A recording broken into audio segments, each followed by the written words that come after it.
So today we have some drip bags to take a look at. This was actually sent in by a viewer, well, just one of my friends. He gave it to me, and it's a drip bag from Glitch, which is a Japanese roaster. And this here is also a drip bag by a local company called Hooked Coffee, and they make a lot of different drip bags. I kind of just want to explore the current landscape of drip bags. Like, you know, a lot of these roasters make drip bags, and I think this is very interesting. So we have two very different types of drip bags here. This here is from Glitch. They're known to do a lot of very high-end single origin premium coffees, and this is a drip bag that is Colombia El Preso Red Plum Double Anaerobic.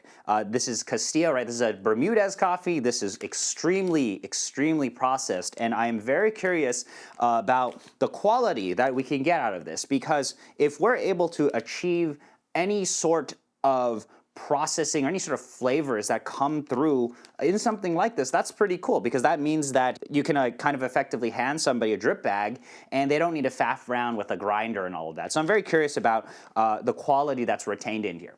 Oftentimes with these drip bags, you know, your coffee will taste kind of flat, and that's just simply because you already have pre-ground the coffee. So a lot of the storage and a lot of how it's taken, you know, set up and all of that, that really matters for you to retain the quality of coffee. Kind of in recent memory of high-end drip bags, I actually have had a Gesha Village premium, very premium drip bag, and I was quite impressed by it, because that was a coffee that was incredibly high quality, and it was able to withstand the fact that it was pre-ground, stuck in a drip pack, and the flavors still existed. And I think this is something that can also be accomplished when you're using coffees of this caliber, right? When you're using incredibly processed coffees, I think sometimes that can combat the fact that some of these packs can go kind of flat.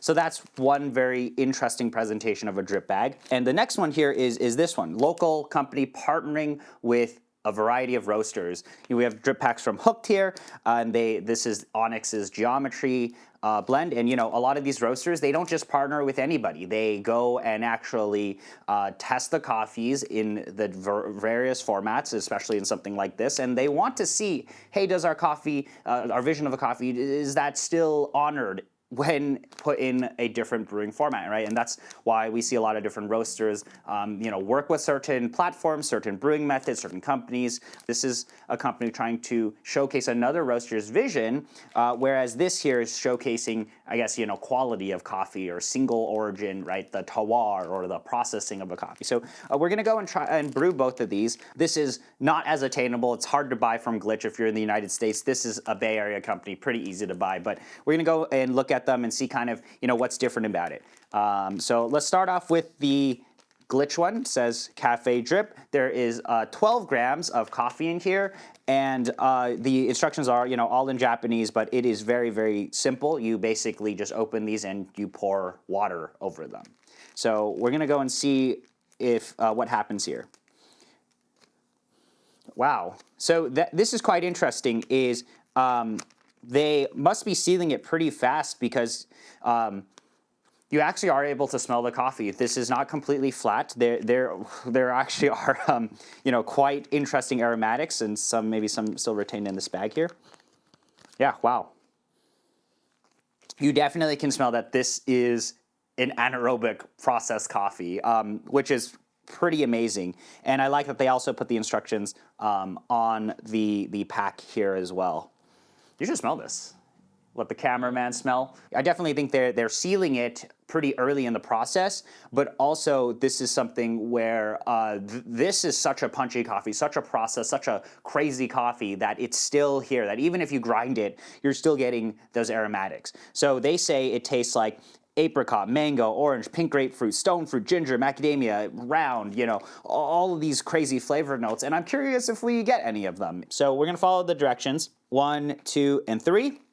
So hopefully I don't mess this up, because I only have one of these, but take this out. Here. So it goes all the way around. Wow. That is still quite surprising to have that level of aromatics here. Now, it didn't fully tear out like we want it to, but we're just gonna help it out a little. This is 12 grams. Wow. I'm kind of impressed by this. This is actually the first time that I've had such a deeply processed coffee in a drip bag form. That is quite surprising to me, as you see there, pre-ground. And what you do is you just, I think we got to actually pop one of these guys out here so that it actually hooks. Push this guy in here. We're going to try to do it into a carafe here. Hooks into our carafe like that. You know, if you're out there in the woods and you're camping and you're doing a bunch of stuff, it's pretty interesting to have a coffee that is this punchy. I am curious about how fast this will drain through because, as you guys know, with these crazy anaerobic processed coffees, they'll really, really drain fast. And they're already pre-ground, so they're probably already losing some sort of, life there. But just going to go ahead and do a brew. I'm going to let it bloom. But I'm just going to do a pretty standard 12 to 200 recipe, 12 to 200, 50, 50, 50, 50. And wow, look at that. It's draining fast. I definitely smell like a mango smell. It smells super, super perfumey. That is within complete expectation of a coffee like this. I'm always curious with how much of the flavors are actually retained, right? But we are actually seeing some off-gassing. We're actually getting a lot of those aromatics. It doesn't smell like cardboard. This is a fairly recent roast, though, of this coffee, and these, when they are in this form, they usually last about an entire year. That smells great. If I did not know that this was already pre-ground into a pack like this, I would be quite surprised. This is an example of letting the coffee really carry the story. Whole room is smelling like this. It's quite amazing. Yeah. Wow, they're pretty spot on with I would say this mango. I'm smelling this mango out of this. We're also brewing about a 96 Celsius here. And the nice thing about this is, when you're done, you can just toss it all out. There's no faff with paper filters. There's no faff with, even weighing the coffee or anything like that. But, it would be really awesome if I had the actual whole beans here and we did like a side-by-side brew. But, we're just working with what we have here. I like convenient solutions for high-quality coffee, right? And I think a lot of the times, the medium that a lot of these things come in, if you have really great coffee, the medium doesn't matter too much, I feel, especially if you have coffees of this caliber in here. So that's done here. Do you see? It's like a little tea bag, and you can kind of toss that out. But let's kind of give this a smell. As you see there, this is actually, looks like it's pretty well extracted. I mean, the colors are looking good. This is kind of where I'm now smelling the actual brew, and I'm like, okay, it's definitely not as aromatic as the grounds were when I was brewing. You are starting to lose some of that quality, like even now, right? We've opened it, we've exposed it to the air, we're gonna start losing some quality, but I'm gonna give it a little bit of a taste. Might as well also use a little glitch cup as well. Here you go. You wanna give that a little taste.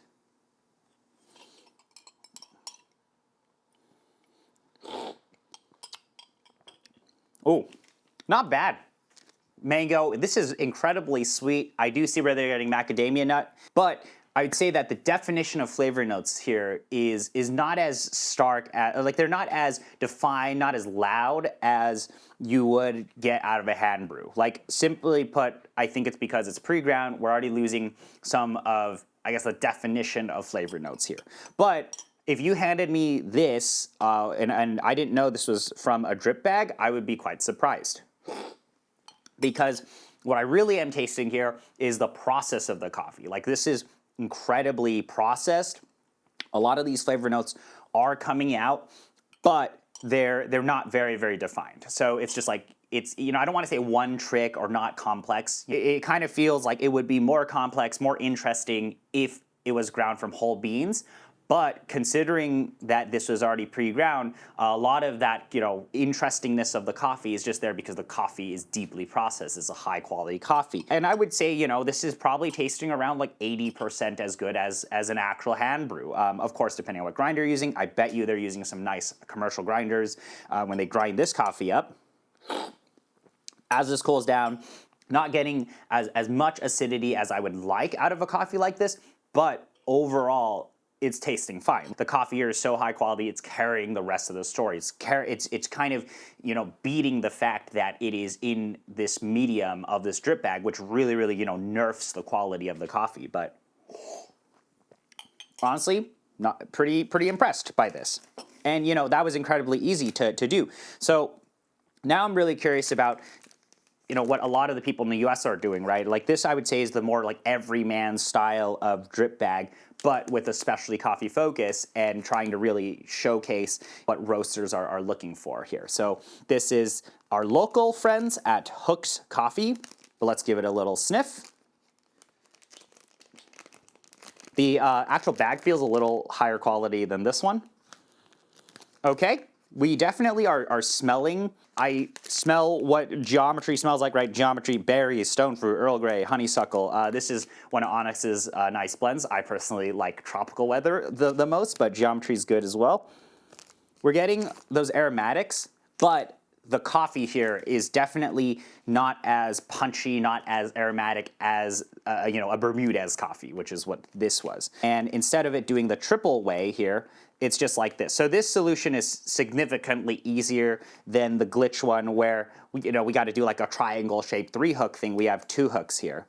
And you know, all you do is you open this up and you pull this out, and there it is. Quite convenient.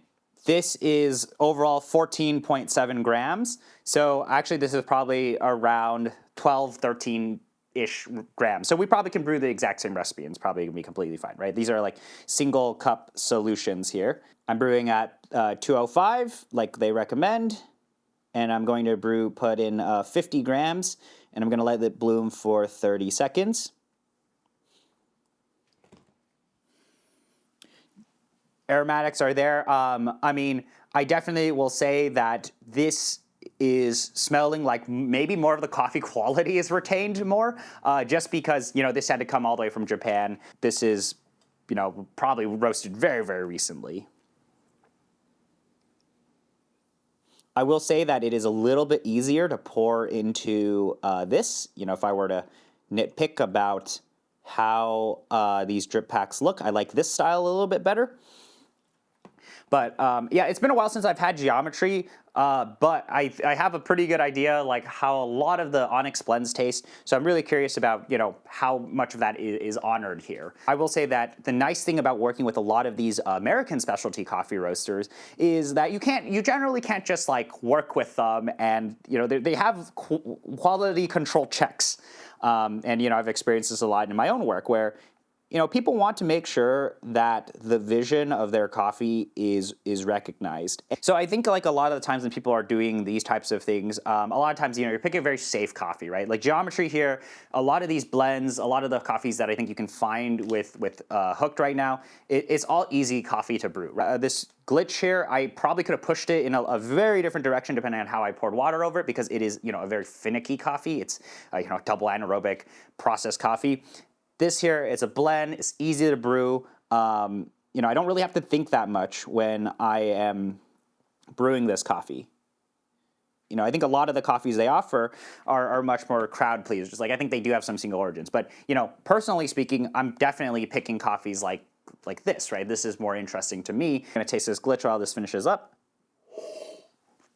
Now that this has really cooled down, I definitely am getting most of these flavor notes, like this pink grapefruit, getting a little bit of that ginger, and it's definitely around finish. So they're pretty spot on with those flavor notes here. This guy is wrapping up now. Cool. Slight nitpicks with these drip bags, but I like the double one. You know, double one's a little bit easier to take off and throw away. Just throw away like that. Let's give it a smell. So yeah, this is the same thing where definitely when you're brewing the coffee, it is the most aromatic.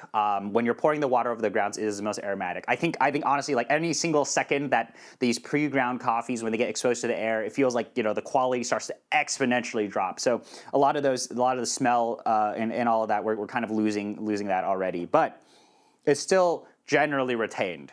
Like again, 80% of the quality, I think I would say is still there. Extraction does look really nice. You know, this is actually colored there. This is a nice looking color.